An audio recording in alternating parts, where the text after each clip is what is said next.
going on, everyone? So another Anthony Davis-Sabonis matchup and another Sabonis win. Anthony Davis is now 0-10 against Sabonis. It's ridiculous at this point, right? Take some pride, show some effort. I mean, the Lakers got swept by Sacramento. It's not even just Anthony Davis. This team as a whole is so unserious.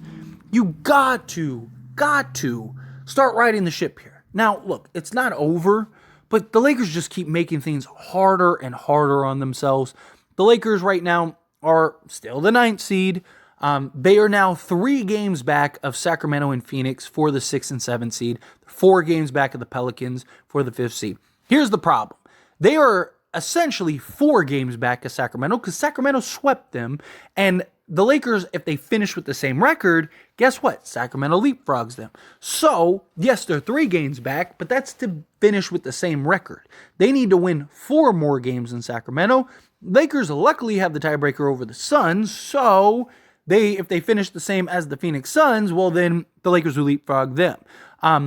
It's looking more and more likely that best case scenario, it's going to be the 7th or 8th seed, just because it's just the teams that have the seeds essentially ready to go are all tiebreakers over the Lakers. And the Lakers they just are so unserious. Now, look, anything can happen, right? I am a firm believer that sports surprises you a lot, right? Even last year, saw the Lakers. We thought they were dead in the water numerous times. And guess what? They bounced right back. The Lakers have a very favorable schedule coming up the rest of the way. Still a lot of home games. They do have a 6-game road stretch, but those are teams that are all very beatable. The Lakers could easily go 12-3 in their next 15 games, right? Will they? I don't know. Time will tell, right? Sacramento has just been a very bad matchup for the Lakers. Clearly, them and the Denver Nuggets are a real issue for Lakers. And both teams are very similar, right? They got that big European versatile center. They got the just quick-footed scoring type of guards, right? They're just bad matchups for the Lakers. And it's something that the Lakers are going to have to navigate through. Here's the problem, is that you're probably definitely going to have to go through Denver if you want to win an NBA championship. Sacramento, you might not see unless it's in the play-in tournament, but still, you got to expect that, hey, you may end up seeing Sacramento. It's a real problem. It's a real concern. But the biggest concern, right, obviously losing to Sacramento is incredibly frustrating. But your 3 best players were absolute no-shows. That is what frustrates me more than anything, because that is completely unacceptable. Guys have bad games. I am always quick to defend players when they have bad games.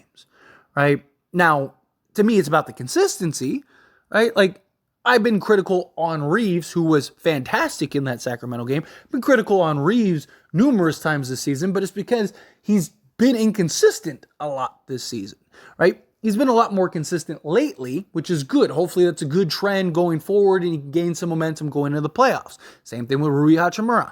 Both guys were fantastic. But Anthony Davis, again, gets completely bodied, outmatched, outmuscled, absolutely dominated, goes 7-18 from the field, -8. I mean, he was terrible. LeBron James had one of the worst games of the season for him, given the circumstances. I know he went on a little burst there in the 4th quarter when Sacramento didn't care. Sacramento, the game was already over. LeBron James was terrible. I mean, atrocious on the defensive side. Harrison Barnes basically just schooled LeBron James the entire game. LeBron was turning the ball over just carelessly, just complete throwaways, just taking terrible shots, tough shot selections, missing layups on like a regular basis. I mean, LeBron was atrocious in this game.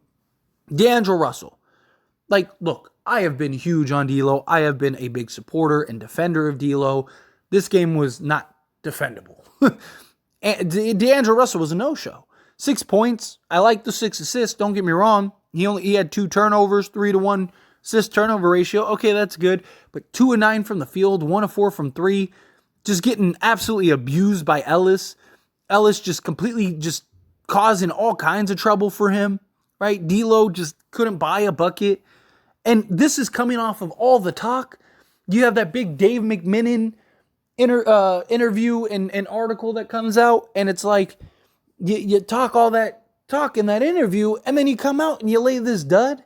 And like, we don't know when that interview took place, but still, like, it comes out, it comes out. This is a moment to go like, look, see, I am here. And look, D'Lo's been fantastic the last like 2-3 months, right? So I'm not going to get too much into him, but to have your 3 best players essentially disappear is just absolutely uncalled for. You had Austin Reaves and Rui Hachimura play excellent. Austin Reaves, 28 points, 6 rebounds, 4 assists, 10 of 17 from the field, 7 of 12 from 3, right? 1 steal, only 1 turnover, which he's been like terrible turning the ball over. Actually took care of the ball this game, right?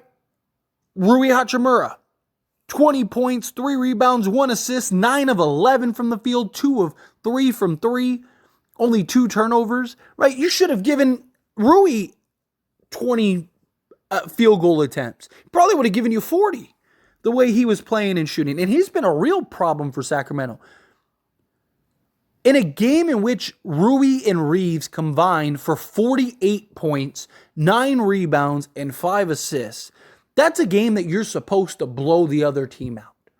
When Reaves and Rui Hachimura, who are your 4th and 5th best players, go and give you 48 combined, that's a game that you have to win. You have to. Because you should have had LeBron James and Anthony. Like, if D'Lo had a bad game, fine. Guys have bad games. If AD had a bad game, which I don't think he should have had a bad game against Sacramento. Again, take some pride. Take some pride in your game. Take some pride in the matchup. He's over there like, oh, I don't care about individual things. I care about the team. Being 0-10 against Sabonis isn't an individual stat. It's a team stat. It means you lost 10 times against Sabonis. You lost to Sacramento. It's just every time Sabonis plays, Sacramento beats you. That is a team stat. So I don't know what he was talking about there. But, okay, like, let's say AD has a bad game. Well, LeBron and D'Lo should have showed up, and then you add in Reaves and Rui, you win this game. You can't lose games in which your 4th and 5th best player go off for 48 combined. You can't lose those games. That's inexcusable.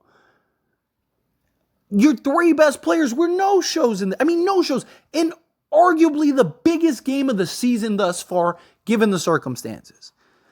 Now the Lakers run a real risk of just completely missing the playoffs, right? Because look, if the Lakers finish in the 9th or 10th, can they win 2 straight games to get in the playoffs? Absolutely. Do I trust them to? No. And it's very possible they could be playing Denver in the first round. Well, guess what? Based on history recently, you're probably losing to them. So right now, let's say it ended today, you get to play the Warriors at home, so you probably beat the Warriors because the Lakers have been a very good home team. But then you're on the road the rest of the way, and the Lakers have been terrible on the road. They're 12-20 on the road. So you're playing Dallas, Phoenix, or Sacramento, most likely, on the road to get into the playoffs for the final spot. And all those teams are going to be as desperate and hungry as you are. Can the Lakers beat all those teams? Sure. I don't know about Sacramento since they got swept by Sacramento, but like in a 1-game sample size, could they? Yes, absolutely. But so could those teams. And you're on the road, and you're a bad road team. Right? And then you have to go into the playoffs and finish every series on the road.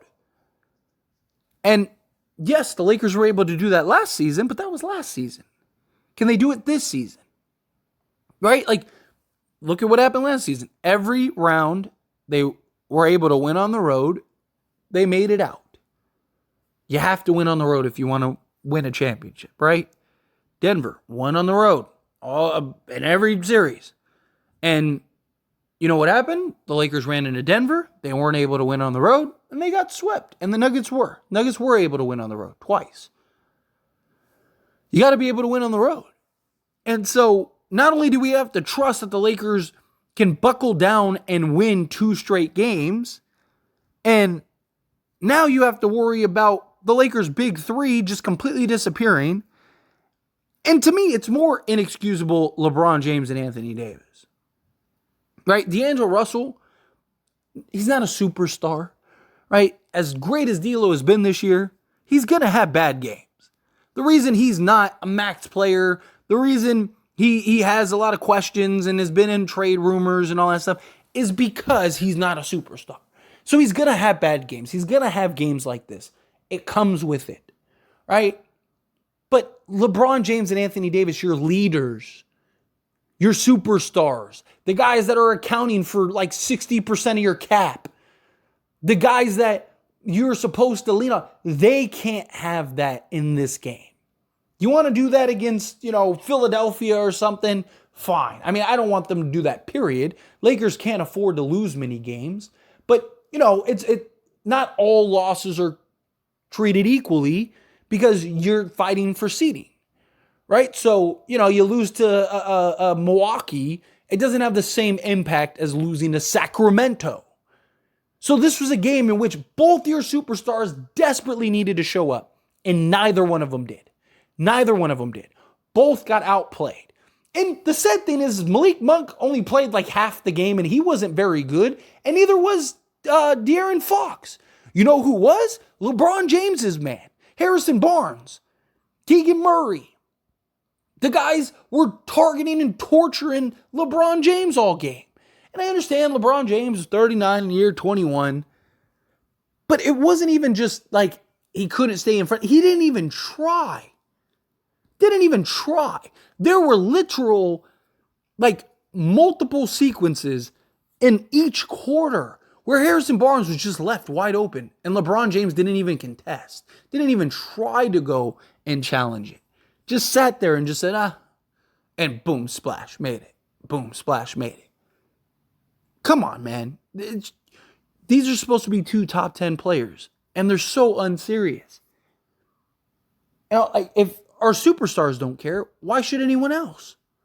It's a real problem. And it's just, it's a real issue, and it is infuriating. But anyway, as always, this is a discussion, so I pass the question on to you. Let me know your thoughts and opinions down in the comments below. What do you think? How do you feel? Feel the same way I do? Do you agree with my points, disagree with my points? Are you somewhere in between? However you feel, whatever your thoughts are, I would love to hear it. So let me know down in the comments below. That being said, if you haven't liked this video, hit that like button. Helps me a lot. Lets me enjoy these types of videos, and I truly appreciate it. Not subscribed to the channel, hit that subscribe button. Turn on the bell notifications. Appreciate y'all. See you in the next one.